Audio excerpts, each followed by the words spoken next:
SDM court से या तहसीलदार की कोर्ट से ऐसा क्या ऑर्डर आ सकता है? आपका अनसिक्योर लोन है तो personal loan, business loan, education loan, credit card का लोन या किसी भी तरह का अनसिक्योर लोन है तो एसडीएम कोर्ट या तहसीलदार की कोर्ट से ऐसा क्या ऑर्डर आ सकता है कि वो आपकी अनमूवेबल प्रॉपर्टी, चल संपत्ति, मकान, दुकान, जमीन जायदाद, फैक्ट्री, कारखाना, स्कूल। हेलो साथियों, मैं अमरदीप कादियान। नमस्ते, प्रणाम, सलाम अलैकुम, सत श्री अकाल, जय मसीह की, राम राम जी, जय माता की, जय हिंद, जय भारत, जय ससुराल वालों की। साथियों, आपका स्वागत है डिसेंट फैमिली में। साथियों, आज हम बात करेंगे आरसी के बारे में, रिकवरी सर्टिफिकेट के बारे में कि कोई भी बैंक या एनबीएफसी कंपनी किस सिनेरियो में आपकी आरसी कटवा सकती है, आपका रिकवरी सर्टिफिकेट कटवा सकती है। उसमें आपकी मूवेबल प्रॉपर्टी को जब्त किया जा सकता है, चल संपत्ति को। साथियों, बहुत से कमेंट हमारे पास ऐसे आ रहे हैं कि सर हमारी आरसी कट गई है, या हमें बोला जा रहा है कि आरसी काट देंगे और आपकी स्कूटर, मोटरसाइकिल, कार, जीप जब्त कर देंगे, या मकान, दुकान, फैक्ट्री, कारखाने को ऑक्शन कर देंगे, बोली कर देंगे, सेल कर देंगे। अनसिक्योर लोन में उनको बोला जा रहा है। और आरसी कटती कहां से है? आरसी एसडीएम कोर्ट से ये आपकी आरसी कटवा सकते हैं, रिकवरी सर्टिफिकेट वहां से इशू करवा सकते हैं। या आप रूरल एरिया में रहते हैं, ग्रामीण एरिया में, गांव के एरिया में रहते हैं, तो आपके नियर बाय जो तहसील है वहां पे तहसीलदार साहब की कोर्ट में केस करके वहां से भी ये आरसी कटवा सकते हैं। बहुत से आदमी हमारे पास कमेंट आते हैं कि सर आमीन हमारा घर आ रहा है। भाई, अलग अलग एरिए में, हमारे जैसे हरियाणा में बोलते हैं पटवारी, कुछ जगह इनको अमीन बोलते हैं, कुछ जगह अलग अलग नाम है इनके। क्योंकि जैसे हरियाणा में बोलते हैं इंतकाल दर्ज हो गया। भाई, आप बॉम्बे चले जाओ, मुंबई चले जाओ, वहां बोलते हैं 7/12। और यहाँ पे बोलते हैं, यूपी में बोलते हैं अगर कोई रजिस्ट्री करवा ली तो बैनामा हो गया। ये हमारी भाषा का फर्क है, लैंग्वेज का फर्क है। अब क्या है कि अलग अलग जगह इनको अलग अलग नाम से पुकारा जाता है। आपकी स्क्रीन पे कमेंट बॉक्स के अंदर एक नंबर आया हुआ है 9306347314। इस नंबर को सेव करके व्हाट्सएप मैसेज करें, तुरंत प्रभाव से रिप्लाई आएगा कि कैसे आप हमारे साथ टेलीफोनिकली जुड़ सकते हैं या पर्सनल मीटिंग कर सकते हैं। उसका काम क्या है? मीन का जो पटवारी है या जो भी तहसील से आदमी है या एसडीएम कोर्ट से आदमी आपके घर आए, उसका काम सिर्फ आप तक वो नोटिस पहुंचाना है, आपको इंटीमेट करना है। वो किसी भी तरीके से आपको डरा धमका नहीं सकता, आपके ऊपर दबाव नहीं डाल सकता। अब बहुत से कमेंट हमारे पास ऐसे आ रहे हैं कि सर कितने अमाउंट में कोई भी बैंक या एनबीएफसी कंपनी अनसिक्योर लोन में हमारी आरसी कटवा सकता है? भाई, कटवा तो 10,000 में भी सकता है, 50,000 में भी कटवा सकता है, 10 लाख में भी, 50 लाख में भी। अब सवाल ये आता है कि लोग कहेंगे कि सर आप तो कह रहे हो 10,000 में भी कटवा सकता है, हमने तो आज तक कोई 50,000 की भी किसी की आरसी नहीं कटी हुई देखी। क्या कारण है कि 50,000 रुपए की भी आरसी कटवाते नहीं है? भाई, किसी भी लोन के किसी भी बैंक या एनबीएफसी कंपनी को किसी भी आदमी के ऊपर किसी भी तरह का केस करने के लिए सबसे पहले उसको उस लोन को एनपीए में डालना पड़ेगा, नॉन परफॉर्मिंग एसेट में। वो 3 महीने के बाद डलता है, उससे पहले डल ही नहीं सकता। अब जैसे ही एनपीए बढ़ेगा तो ये खुद से नगद हो जाएंगे यार, क्योंकि आजकल सब कुछ ऑनलाइन है, ऑफलाइन तो कुछ रहा नहीं।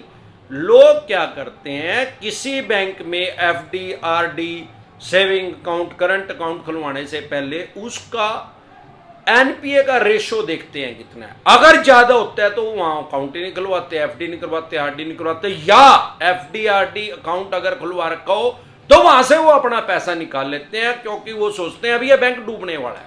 क्योंकि आरबीआई की जो गारंटी है किसी भी बैंक के डूबने पे, चाहे वो प्राइवेट है चाहे वो गवर्नमेंट बैंक है, सिर्फ 5 लाख रुपए तक आपको मिलेंगे। भगवान ना करे आपका बैंक डूब गया, जैसे पीछे लक्ष्मी विलास बैंक डूब गया, उसका 26% एनपी हो गया था। एनपीए का मतलब सामान्य बोलचाल की भाषा में उसने 100 आदमियों को पैसा दिया, 26 आदमियों ने उसका पैसा ही नहीं दिया तो खुद से नंगड़ हो गया, खुद से ताड़ा लग गया। अब जिसका लक्ष्मी विलास बैंक में पैसा था, किसी के 50 लाख थे तो उसको सिर्फ 5 लाख रुपए मिलेंगे, किसी के थे ही 25,000 रुपए तो उसको 25,000 ही मिलेंगे, 5 लाख नहीं मिलेंगे। मतलब कहने का 5 लाख से ज्यादा किसी भी आदमी का जो बैंक डूब गया उसके अंदर किसी भी फॉर्मेट में उसका पैसा है, एफडी है, आरडी है, सेविंग अकाउंट है, करंट अकाउंट है, अलग अलग तरीके से उसका पैसा रखा 5 लाख से ज्यादा क्या इंडिविजुअल आदमी के नाम से, तो उसको सिर्फ और सिर्फ 5 लाख रुपए की छोटी है। उसके ऊपर का पैसा उसका भी डूब जाएगा उस बैंक के साथ ही। लोग क्या करते हैं, लेकिन नियम क्या है, जब तक बैंक खुला हुआ है, बैंक नंगड़ नहीं होया, बैंक को ताला नहीं लगा, बैंक डिफॉल्टर नहीं बना, मतलब सामान्य बोलचाल की भाषा में अगर ये कह सकते हैं कि बैंक को जब तक ताला नहीं लगा, बैंक बंद नहीं हुआ जब तक, तो तब तक वो आपके पैसे को देने से इनकार नहीं कर सकता। अब लोग क्या करते हैं, एनपीए रातों रात तो एनपीए बढ़ेगा नहीं, जैसे एनपीए का रेशियो बढ़ने लगता है अपना पैसा निकाल लेते हैं, फिर वो हाई स्पीड से नंगड़ होएगा। ये कारण है कि ये छोटे मोटे लोनों को एनपीए में डालते ही नहीं। अब दूसरा कारण, हर बैंक और एनबीएफसी कंपनी शेयर बाजार में लिस्टेड है, जैसे इनका एनपीए बढ़ता है इनका जो शेयर है वो मुस्सा बन जाता है, चूहा बन जाता है, धड़ाम से नीचे गिरता है इनका शेयर बाजार, उसको कोई चवन्नी में फिर खरीदने वाला नहीं है। इसलिए ये आपकी फाइनेंशियल डेथ करने से पहले इनको अपनी फाइनेंशियल डेथ करनी पड़ेगी। यही कारण है कि कोई हैवी अमाउंट है तो उसको ये आरसी कटवाते हैं, छोटे मोटे अमाउंट की कभी आरसी नहीं कटवाते। अब सवाल ये आता है कि सर मेरी आरसी कट गई है, मेरे को अमीन तंग कर रहा है, पटवारी तंग कर रहा है, या एसडीएम कोर्ट का कोई भी कर्मचारी तंग कर रहा है। भाई ये क्या करते हैं, कुछ जगह गैर कानूनी तरीके से मिली भगत करके लोगों की आरसी कटवा देते हैं। आरसी कटने से पहले आपको उस कोर्ट के द्वारा नोटिस दिया जाएगा, आपको सूचित किया जाएगा, आपका पक्ष जाना जाएगा, आपको अपना पक्ष रखने का, बचाव करने का पूरा मौका दिया जाएगा। क्योंकि हमारे देश में वर्ल्ड की सबसे बड़ी डेमोक्रेसी है, दुनिया का सबसे बड़ा लोकतंत्र है। फॉर एग्जांपल 2009 में मुंबई पे नरुसन हाउस पे हमला हुआ और टाटा साहब के होटल के ऊपर भी हुआ और रेलवे स्टेशन पे भी हुआ, जिसमें लगभग 450 आदमियों का कत्ल कर दिया गया।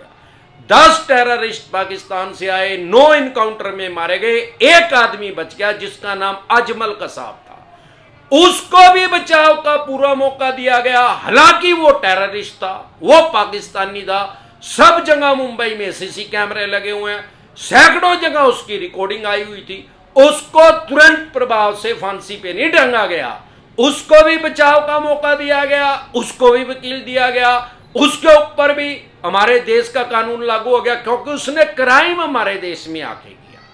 क्या किसी ने उसके साथ गाली गलौज करी, अपशब्द बोले या सार्वजनिक रूप से उसकी पिटाई की गई? जवाब है नहीं। उसकी सुरक्षा के ऊपर भारत सरकार ने लगभग 50 करोड़ रुपए उसकी सुरक्षा के ऊपर खर्चे, नहीं तो पहले दिन ही उसको फांसी दे देते यार। क्योंकि डेमोक्रेसी है, लोकतंत्र है, यहां पे हर आदमी को बचाव का मौका दिया जाता है। तो आप ना तो टेररिस्ट हैं, ना पाकिस्तानी हैं, ना 450 आदमी के, आपने तो 4 आदमी भी नहीं मारे हैं, तो आपको बचाव का मौका क्यों नहीं दिया जाएगा? आपका पक्ष सुने बिना आरसी कैसे काट दी जाएगी? अगर आपकी आरसी सच में कट गया है, वैसे तो चवन्नी छाप वैसे ही बेफालतू की बकवास करते हैं, फर्जी आरसी का भी नोटिस लोगों के पास भेज देते हैं। अगर आपकी आरसी असल में कट चुकी है तो आप एक नोटिस इशू कर सकते हैं, तहसीलदार साहब के पास एक कंप्लेंट रजिस्टर्ड कर सकते हैं कि भाई, या एसडीएम कोर्ट में, जहां से भी आपकी आरसी कटी है, कि जी मेरा पक्ष तो सुना ही नहीं गया।